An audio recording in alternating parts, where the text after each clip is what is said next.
आपल्यासोबत राज्याचे कॅबिनेट मंत्री आणि राष्ट्रवादी काँग्रेस पक्षाचे वरिष्ठ नेते धर्मराव बाबा आत्राम आहेत। आत्राम साहेब, अजितदादांनी काही दिवसांपूर्वी वक्तव्य केलं होतं की आम्ही 288 जागांवर सर्वेक्षण करणार, असं एक राष्ट्रवादीच्या बैठकीतून माहितीही समोर आली होती। खरोखर सर्वेक्षण होत आहे की हे फक्त राजकीय वक्तव्य होतं? नाही, राजकीय वक्तव्य बोलण्यापेक्षा सर्वेक्षण आम्ही सुरू केलेलं आहे। जवळजवळ 288 जागाचा चाचपणी करायचा असा प्रकारचा आमचा विचार झाला होता आणि त्या दृष्टिकोनातून सर्वे सुरू आहे। परंतु आमचा एकच आहे की टार्गेट आमचा आहे की 80 जागा आपण लढलं पाहिजे आणि 80 जागामध्ये 100% रिझल्ट आला पाहिजे, या दृष्टिकोनातून आमचा प्रयत्न सुरू आहे। राज्यात सर्वेक्षण सुरू झालेलं आहे?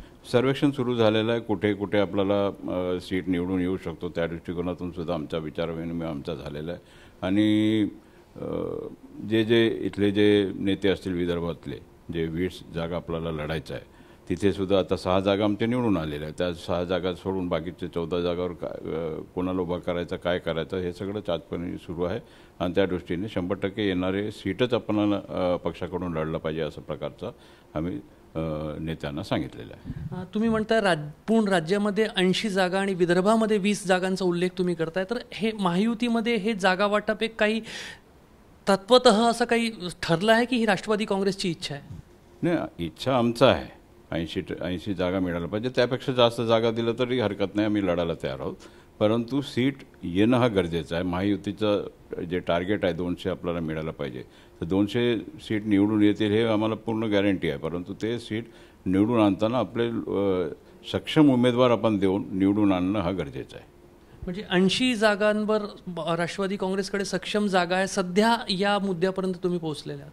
हो, आता आमच्याकडे 80 उमेदवार आमचा तयारी आहेत लढायचा, परंतु महायुती ठरवतील कोणाला किती सीट द्यायचा। वेगवेगळं 3 मोठे पक्ष आहेत, त्याच्यासोबत आमचे सहकारी मित्र पक्ष आहेत, ह्यांच्यासोबत बसून आपल्याला निर्णय घ्यावा लागेल। आणि जे काही आमचा टार्गेट 80 आहे, 80 आम्हाला मिळालं पाहिजे आणि 80 उमेदवार आमच्याकडे तयारी झालेली आहे आणि त्या दृष्टिकोनातून आम्ही लढायला तयार आहोत। विदर्भामध्ये 20 जागा आपण म्हणताय, मात्र असं विरोधक म्हणू शकतात किंवा महायुतीतले तुमचे सहकारी पक्ष म्हणू शकतात की राष्ट्रवादी काँग्रेस दुभंगली आहे मागील काही महिन्यांमध्ये आणि त्यामुळे विदर्भात ताकद कमी झाली आहे। अनिल देशमुख दुसऱ्या बाजूला आहे, तुम्ही दुसऱ्या बाजूला आहे, तर 20 जागा विदर्भात मागताय। कोणत्या 20 जागाचं काही निश्चितीकरण झालं आहे? नाही, ते आता मी काय बोलणार नाही, कारण की 6 जागे तर आमचे आहेतच जे निवडून आलेले पक्षाचे, तर त्या 6 जागा पक्का राहणारच 6।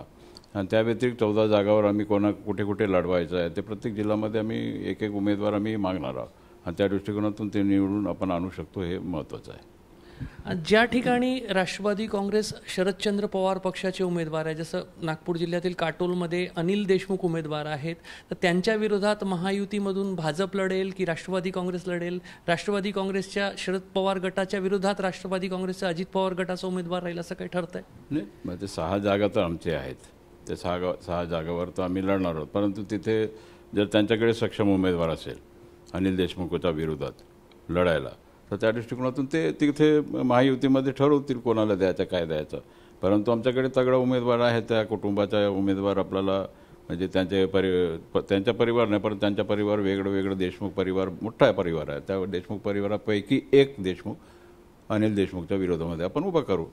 तुमचा संकेत आशिष देशमुख यांच्याबद्दल आहे की? मी काय सांगत नाही, देशमुख आता नाव सांगितलं ना, देशमुख, आता देशमुख परिवार मोठा आहे, एक देशमुख खंबीर नेतृत्व करणारा, लढा देणारा देशमुखलाच आपण उभा करू।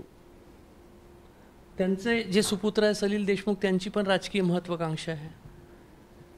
आता ते उभं राहतील, अनिल देशमुखच्या जागेवर सलील देशमुख उभा राहतील, तर आमचा देशमुख उभा राहील कोणीतरी, असं आहे। पण कुटुंबातूनच उमेदवार देण्याचं तुम्ही निश्चित केलं? हो, बरोबर आहे ना, कुटुंबातलं दिलं तरच आपल्याला मतं मिळतील जास्त।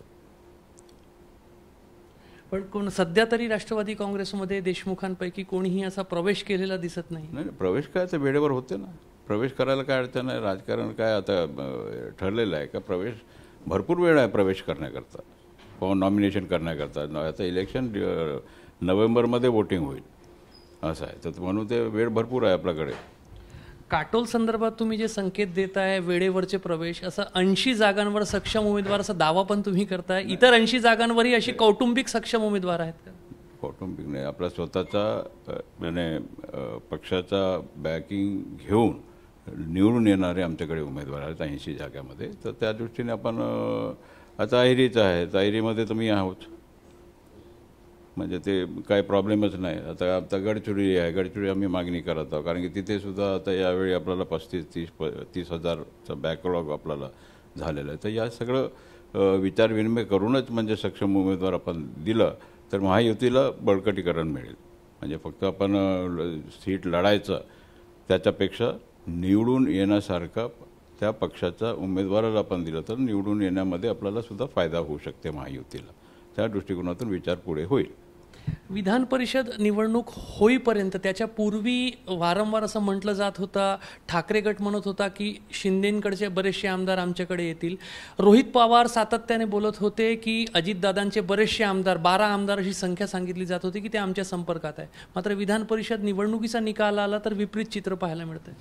ते आता होऊन मला वाटतं एक आठवडा झालेला आहे त्या विधान परिषदचं. सगळे आपले सांगत होते की आमच्याकडे इतका येतील तितका येतील.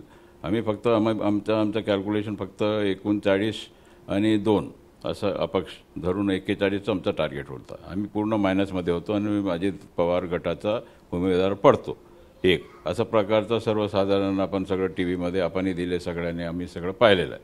परंतु दादांनी जे चमत्कार केला म्हणजे सगळं पक्षाचे जे विरोधी पक्षाचे 6 उमेदवार आमच्याकडे आले. आता त्यांनी आता त्याच्या पाहायला पाहिजे, आता स्वतः किती पाणीमध्ये आहेत त्यांनी विचार आता करणं गरजेचं आहे. म्हणजे त्यांच्या कॅल्क्युलेशनमधून आमच्याकडे 6 आले, 47 वोट आम्हाला पडले. म्हणजे ते आमच्या चाणक्य नीती दादांनी वापरलं आणि ते 47 वोट घेतलं त्यांनी मायनसमध्ये असताना. 2 उमेदवार निवडून आले असं आहे. तर ही जी क्रॉस वोटिंग झाली आहे आणि काही आमदारांनी, जसं तुम्ही म्हणताय की शरद पवार गटाचे काही आमदारांनी क्रॉस वोटिंग केली असेल, काही काँग्रेसच्या आमदारांनी क्रॉस वोटिंग केली, त्यांना पक्षातही घेतलं जाईल येणाऱ्या काही दिवसांमध्ये? नाही, ते जे आमच्या पक्षात येतील सक्षम जे उमेदवार असतील तर त्यांना आपण तिकीट देण्याच्या दृष्टिकोनातून जरूर आमचा पक्ष विचार करेल. अखेरचा प्रश्न, जेव्हा अजितदादा वेगळे झाले होते तेव्हा अजितदादांनी त्यांच्या पक्षाच्या एका बैठकीत भाषणात सांगितलं होतं की महायुतीमध्ये 90 जागांच्या जवळपास आपल्याला मिळू शकतात. एक संकेत दिले होते त्यांनी 90 जागांच्या अनुषंगाने. आज आपण 80 जागा म्हणतात. 80 ते 90 या जागांबद्दल अजितदादा गट, राष्ट्रवादी काँग्रेस पक्ष महायुतीमध्ये समाधानी आहे? सगळ्यांना समाधान आपल्याला करता येत नाही. आता 90 जागा बोलले होते आमचे काही नेत्यांनी, 80 म्हटलं तर तेच 80 मी बोलत आहो. पण 90 जागा आम्हाला त्यांनी मान्यता दिलेलं आहे पूर्वी, हे सुद्धा तितकंच खरं आहे. पण आता 90 मिळेल, 80 मिळेल, जे काय मिळेल, परंतु महायुती म्हणून आपण सगळ्यांनी एक होऊन लढलं तर आपल्याला रिझल्ट समोर दिसेल.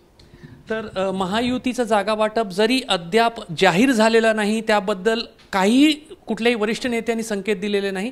मात्र धर्मराव बाबा आत्राम जे राजकीय दृष्टिकोनातून सांगतायत, एक साधारणपणे 80 ते 90 जागांवर राष्ट्रवादी काँग्रेस पक्ष आग्रही आहे आणि तेवढ्या जागा मिळाल्या तर अनेक ठिकाणी सक्षम उमेदवार आमच्याकडे आहेत आणि काही ठिकाणी खास करून राष्ट्रवादी काँग्रेस शरदचंद्र पवार पक्षाचे उमेदवार त्या ठिकाणी राहतील.